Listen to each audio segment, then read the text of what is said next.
Melania Trump mocked Jasmine Crockett's dad for being a sanitation worker. Seconds later, Jasmine hit back so hard it shook the whole country.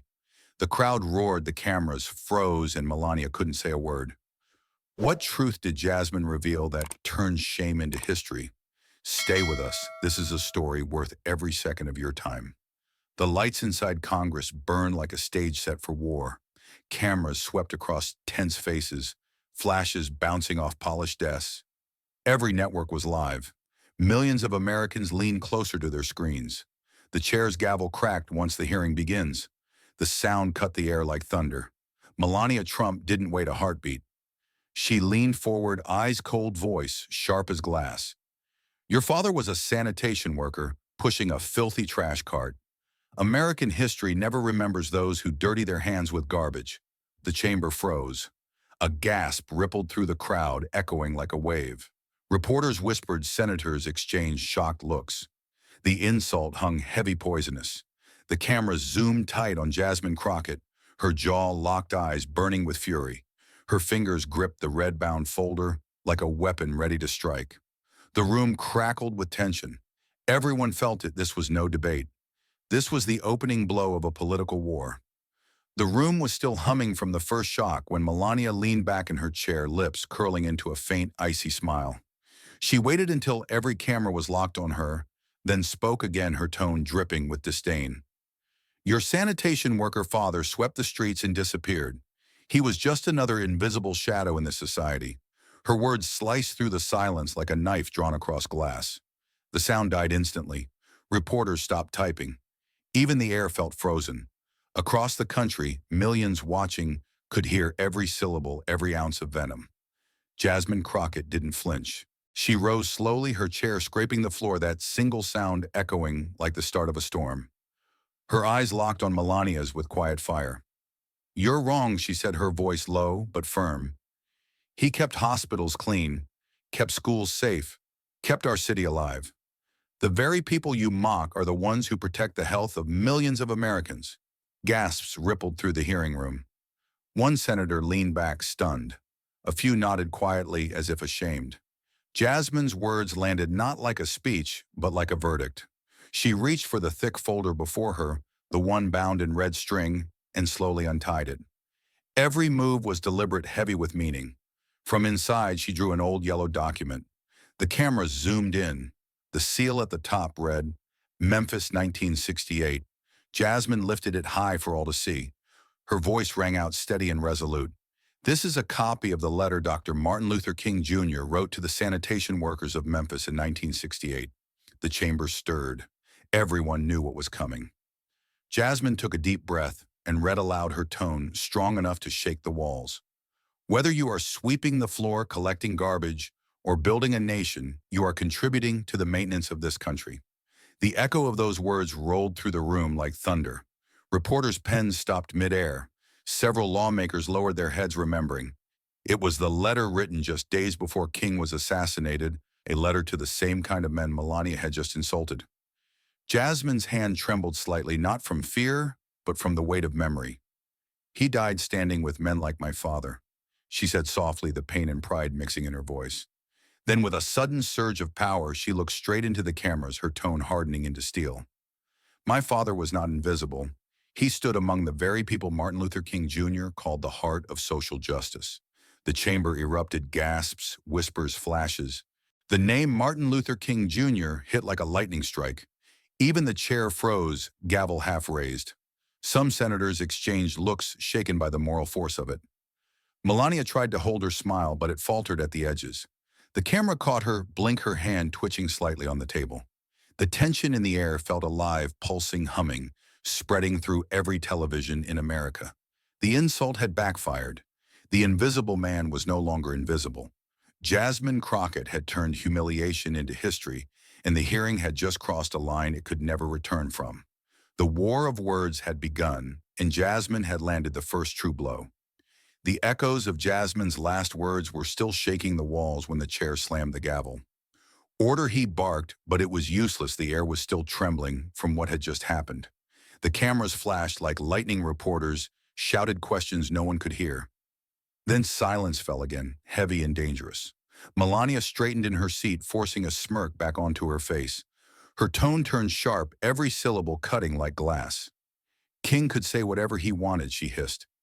But your father was still just a street sweeper, a nameless man. No one built a statue for him. The chamber went dead quiet. The words hung there like smoke after an explosion. You could feel the shift, a collective breath held too long. Jasmine didn't move. She lowered herself slowly into her chair.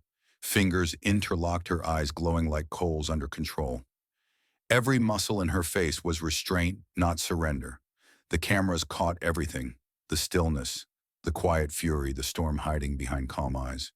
Across the nation, millions leaned forward, holding their breath. The pause stretched endlessly, sharp and suffocating.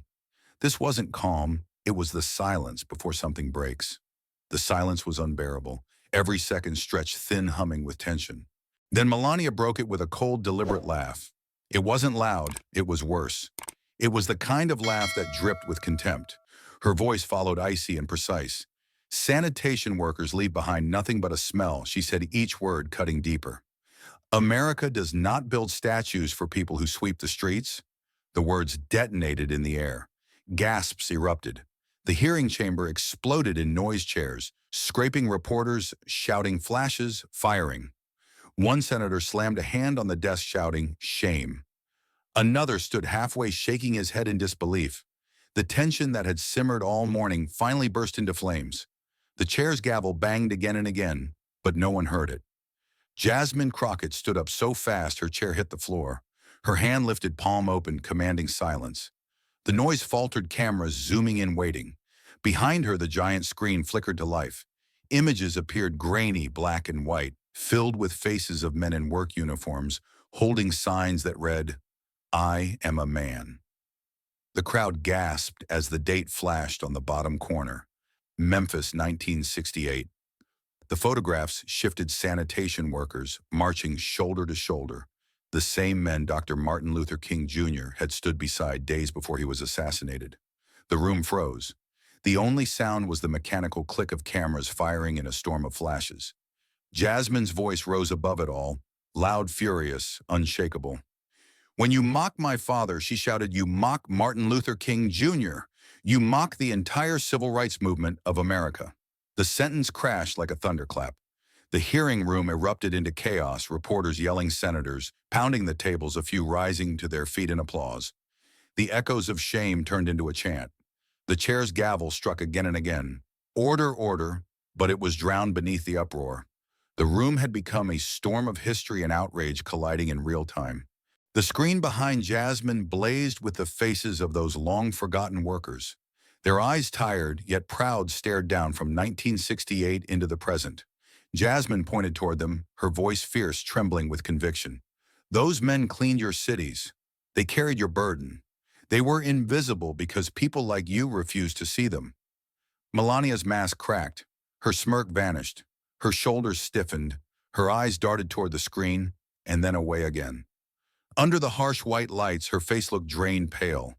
She reached for her water glass, her hand trembling slightly, the glass clinking against the table. The cameras caught it, every blink, every falter. Around her, the noise only grew louder. Reporters yelled her name. "Mrs. Trump, do you stand by your words?" one called out. She didn't answer. Jasmine stood tall, breathing hard but steady, framed against the glowing images of justice and sacrifice. The power had shifted, and everyone in the room knew it.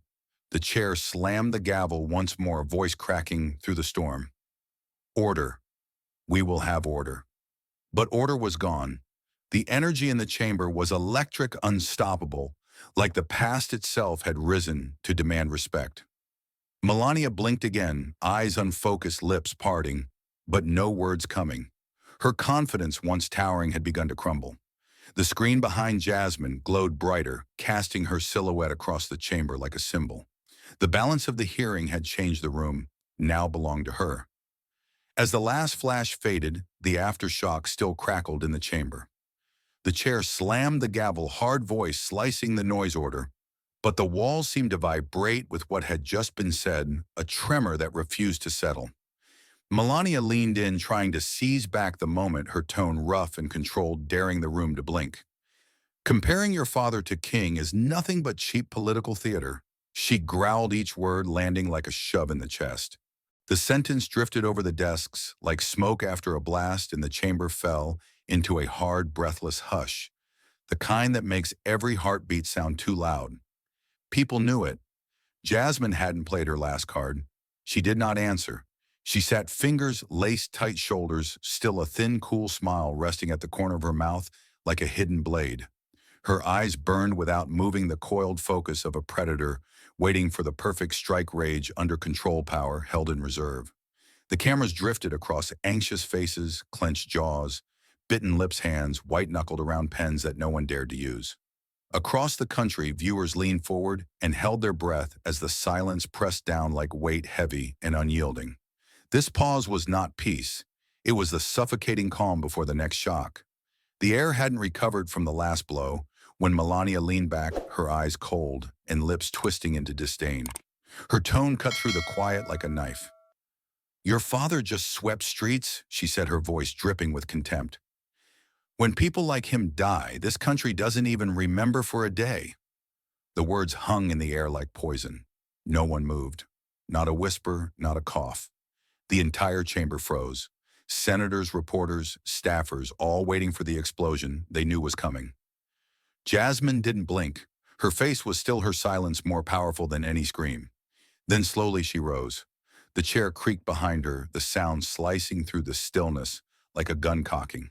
Her eyes burned bright, the kind of fire that comes from generations of dignity denied. Without a word, she opened her folder, that red-bound archive of truth, and pulled out a small, worn leather notebook. The camera zoomed in as she flipped it open and withdrew a single-age document, edges yellowed, seal faded crimson. She raised it high above the microphone, her hand steady as steel. "This," she said clearly, her voice carrying through every corner of the chamber, "is Resolution 214, passed on June 17, 1990 by the Dallas City Council. This resolution honors a group of sanitation workers who made extraordinary contributions protecting the community after the 1989 flood. In that list is one named John Crockett." The crowd gasped. Reporters lunged forward, cameras flashing like lightning. On the big screen behind her, the document appeared in close-up, the Dallas City seal, the official stamp, and beneath it the unmistakable line, "John Crockett." The noise surged like a wave, gasps, murmurs, disbelief. Jasmine continued, her voice firm, resonant, unshaken. "During the city's darkest hours, these workers labored 72 hours without rest, clearing debris, restoring streets, preventing disease. The City Council of Dallas recognized them as the heartbeat keepers of the city." It hit like thunder. Melania's expression faltered. The confidence drained from her face. Some senators stood up clapping. A few shouted, "Read it again!" Reporters pounded their keyboards. The microphones vibrated with the rising roar. Jasmine didn't flinch. She held the paper higher, her voice cutting through the chaos. "My father was honored by this city. History recorded his name, and no one, not even you, can erase that." Melania sat frozen pale, her eyes darting across the screen where John Crockett glowed under the chamber lights. She opened her mouth, but nothing came out. The crowd erupted, applause, shouts, flashbulbs. The chair tried to call for order, but it was useless. The resolution gleamed like a verdict in history's court, hanging over Melania like a mirror of her arrogance. The city seal still glowed on the screen when the roar thinned to a tight, dangerous hush. Melania was silent now. No defense, no retort. Her face drained to a paper white, her lips trembling as if the words had finally turned on her. Cameras drifted toward her, then peeled away, drawn by a harder gravity. The lights shifted and locked onto Jasmine, washing her in a clean, hard white, like a stage at the moment before the final cue. Reporters stopped moving. Even the boom mics seemed to breathe. The room waited, every heartbeat loud enough to hear. Jasmine stepped forward, shoulders, squared chin, set, in the steel in her voice cut through the drum of blood in the chamber. She didn't pace, didn't pose. She planted her feet as if anchoring the room to truth. "My father cleaned, but he left his name in the history of the social justice movement. He does not need a bronze statue because he laid the foundation of justice." The syllables rang clean and unbroken, and the silence shattered on impact. For a half second, the world held its breath, then the sound hit like a wave. The chamber erupted as if a dam had failed. Chairs scraped back, bodies surged upright, hands collided in a storm of applause that shook the rafters. Reporters shouted over one another, lenses snapped in word, and the microphones on the dais vibrated under the blast of clapping and shouts. The chair hammered the gavel for order, but the wood vanished inside the thunder. Staffers cried out, "Stand by," as camera operators leaned in, chasing the glow that seemed to radiate from the witness table. The ovation didn't swell. It detonated each clap, a fuse relit. Then came the cinematic calm that only happens in a live room when the story tells itself. Slow motion seemed to take the air. Melania, folding inward, shoulder by shoulder, her gaze dropping until her lashes cast a thin shadow over her cheeks. The light rolled past her and crowned Jasmine, who stood straight as a pillar, the halo of the overheads turning into a ring of fire around her outline. The big screen held steady on the resolution, its stamped seal bright as a verdict. A photographer lowered his camera as if to confirm with his own eyes what the lens already knew. In that frame, victory wasn't loud, it was undeniable. The clip didn't just go viral, it erupted like a cultural earthquake. Within hours, every major network played the same frame on repeat. Jasmine Crockett, standing beneath the seal of Congress holding the yellowed city resolution with her father's name, John Crockett, glowing under the chamber lights. The footage spread across television, radio, and every social platform. Commentators called it the moment America stopped scrolling. By midnight, millions had watched Jasmine's trembling voice declare, "He laid the foundation of justice." Newsrooms buzzed nonstop. Anchors replayed the clip frame by frame, the close-up of her eyes, the red stamp on the document, the stunned silence that followed. Analysts filled the airwaves debating what had just happened. One called it a political hearing turned national reckoning. Another said it wasn't testimony, it was history reclaiming itself. The image of Jasmine standing straight while Melania slumped behind her became the photograph of the decade. Across the country, in living rooms and nursing homes, older Americans watched in silence. Some whispered prayers, others simply cried. They remembered Memphis, 1968, Dr. Martin Luther King Jr., marching with sanitation workers who carried signs that read, "I am a man." They remembered the smell of rain on the pavement, the songs of defiance, and the gunfire that ended a dream, but not its spirit. One retired janitor from Detroit sat before his television, tears streaming down his cheeks. "He stood for us again," he said softly, reaching for the screen, as if he could touch the moment. Then the response began to pour in. City sanitation workers from across the country filmed short messages from their trucks and break rooms. In Boston, a crew gathered in their neon vests, saying, "You spoke for us, Jasmine. You gave us our name back." In Atlanta, a group of garbage collectors stopped their route, gathered around a phone, and clapped as the clip replayed. In New Orleans, workers left flowers on the steps of City Hall, a silent tribute to the labor that had always gone unseen. By morning, the story had become impossible to contain. Local news segments turned into national panels. Editorials declared that something larger than politics had just happened. One article in the Washington Post called it the rebirth of moral memory. The New York Times wrote, "For the first time in years, the spirit of Dr. King stood in Congress, and it wore a blue collar." Even networks known for partisanship agreed this was not about party lines, but about humanity itself. On college campuses, the energy spread like wildfire. At Howard University, students marched through the yard carrying signs painted with the same words their grandparents once held, "I am a man." At UCLA, a group of art students built a cardboard monument shaped like a trash cart, covered with messages of gratitude for janitors, hospital cleaners, and city workers. This one student said into a local news camera, "Is what real history looks like, not carved in marble, but lived by hands that never stopped working." At the University of Chicago, a lecture hall overflowed as professors screened the hearing in full. When Jasmine read the line, "He laid the foundation of justice," the room erupted in applause. A student shouted, "Say his name," and the crowd answered, "John Crockett." What had begun as a confrontation in Congress had become a chorus that stretched from classrooms to factories to the streets. Meanwhile, talk shows and podcasts turned the event into a daily topic. Political commentators admitted almost reluctantly that this was different.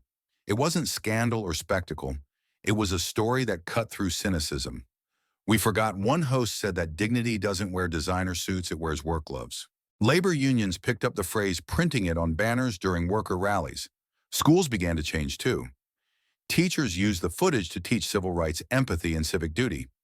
In one high school in Texas, a social studies teacher played the clip and told her students, "This is what courage looks like when it wears humility." Children wrote essays titled, "The Hands That Keep the Country Alive." In another school, a janitor was surprised when students presented him with a framed note, "Thank you for keeping our classrooms safe, Mr. Hill." The hearing had quietly rewritten what heroism looked like for a generation too young to remember the marches of the past. Across major cities, murals began to appear. In Philadelphia, one painted scene showed sanitation workers from 1968 beside Jasmine Crockett holding the Dallas Resolution. In Oakland, an entire wall bore the words, "He did not need a statue. He built the foundation of justice." Bus stops and public art spaces displayed the quote beneath images of street cleaners, nurses, and construction workers. The story had outgrown politics, it had become a mirror. Sociologists called it the return of moral labor. Pundits said Jasmine had tapped into something ancient, the quiet pride of those who keep a nation running but are never seen. Debates about status and prestige shifted overnight. Suddenly, talk shows featured janitors, maintenance workers, and school custodians telling their stories live. The country was listening. In one emotional broadcast, a host invited three sanitation workers to read the resolution aloud. Their voices cracked as they reached the line naming John Crockett. "He worked 72 hours straight," one man said. "That's not just work, that's love." The audience stood to applaud. Even Congress couldn't ignore it. Lawmakers across party lines released statements praising Jasmine for restoring dignity to America's working class. One senator called it a moment of moral reset. And though the political machinery tried to move on, the people didn't. For them, the hearing had become more than an event, it was a message. By the end of the week, the world had changed just a little.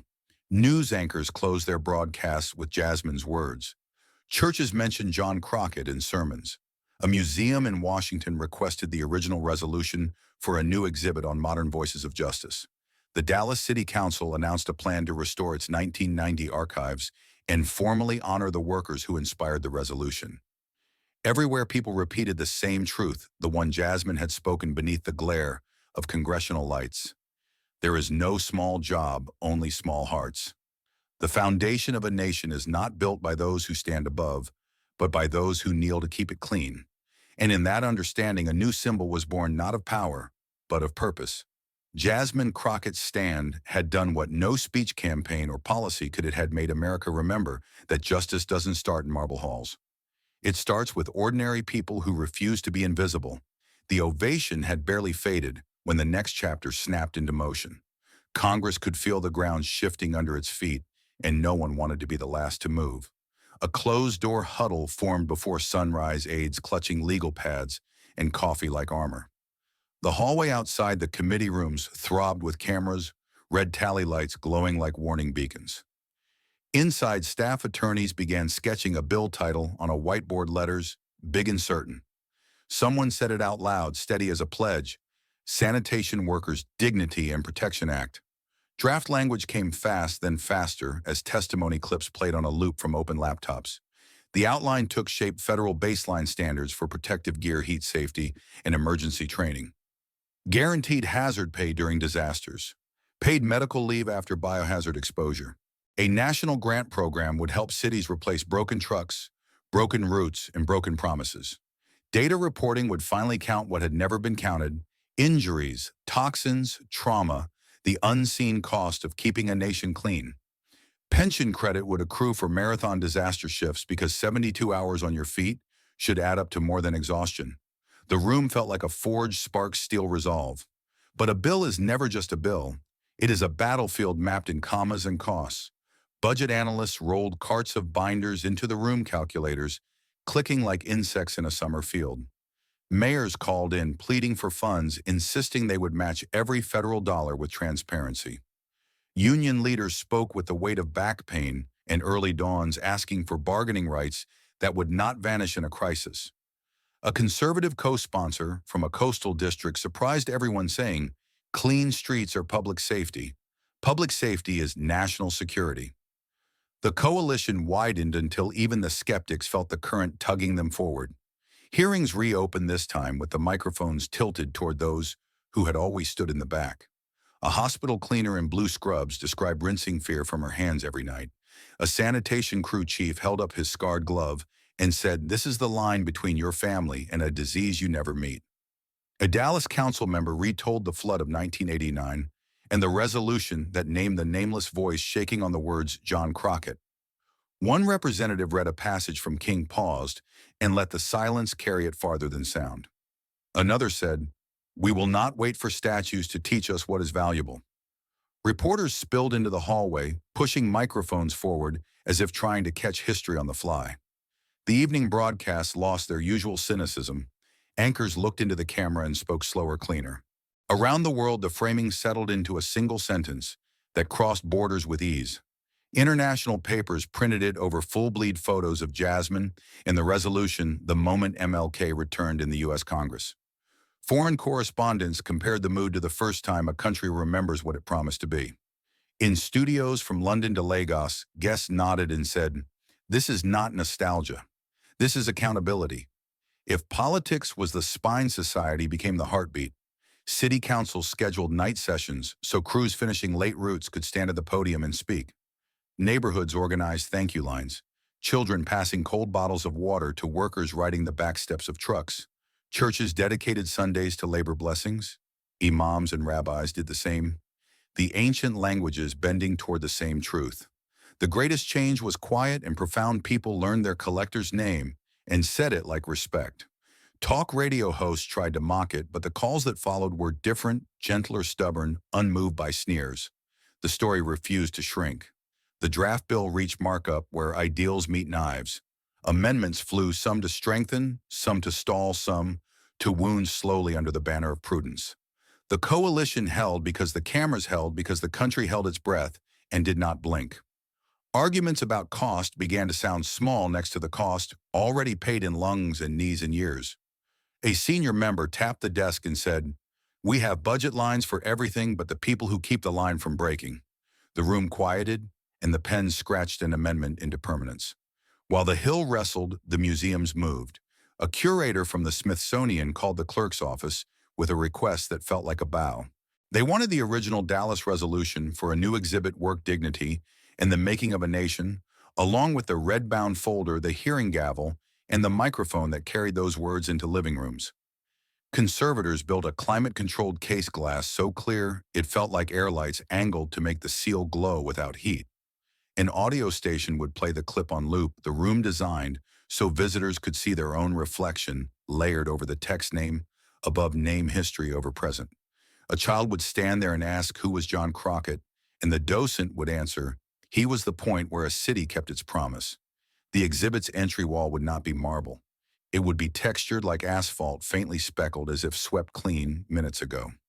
On one side, a life-size photo of the Memphis marchers with "I am a man" signs. On the other, Jasmine holding the resolution at the witness table. In the middle, a narrow path set with brass inlays reading 72 hours heat index 110 PPE Foundation. Visitors would walk the path with an audio mix of dawn engines, broom bristles, and a heartbeat that steadied as the gallery opened. The last panel would carry a line big enough to stop a person in place. People would leave quieter than they entered, but taller.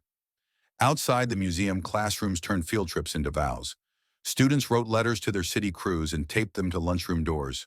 A civics teacher ran a hearing simulation assigning roles not of senators, but of workers, dispatchers, and school custodians, the room buzzing as kids learned how a city breathes. A literature class paired the Dallas resolution with King's speech asking where the sentences touch. The essays read like the work of a nation relearning its voice. Libraries placed a cardboard cart near the front desk and filled it with biographies of invisible builders, linemen, nurses, janitors, EMTs, stories that stay when applause fades. In the corners of these buildings, pride replaced the hush. Back in Congress, the floor debate finally arrived. The chamber braced for a vote that would be measured in more than yeas and nays. Members spoke of childhood mornings watching a parent lace up boots before dawn.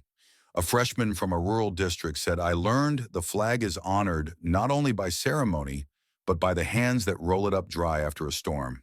The whip counts flickered on phones. The gallery filled with workers wearing city patches from 100 towns. Cameras drifted upward to the ceiling lights, then down to the well, as if tracking the flow of a current too wide to see at once. When the board lit green, the chamber did not cheer, it exhaled. And then came the part that belongs to memory more than news, the words that carry farther than any vote. They rang from pulpits and podiums, from lunch counters and school assemblies, from front steps at shift change, and museum galleries at dusk. They were spoken by people who had scrubbed a floor, hosed a truck, changed a bag, cleared a path, asked for nothing but the chance to work with dignity. They were repeated because they were true, and because truth this plain asked to be said again. A great nation is not built by golden towers, but by the humble hands that clean the streets for everyone. Thank you for watching until this moment, and for standing with us on this journey for justice. Your support means everything. Like, subscribe, and turn on notifications so you never miss what's next. And we'd love to hear your thoughts. Leave a comment below and let us know what moved you most in this story. Together, our voices make a difference.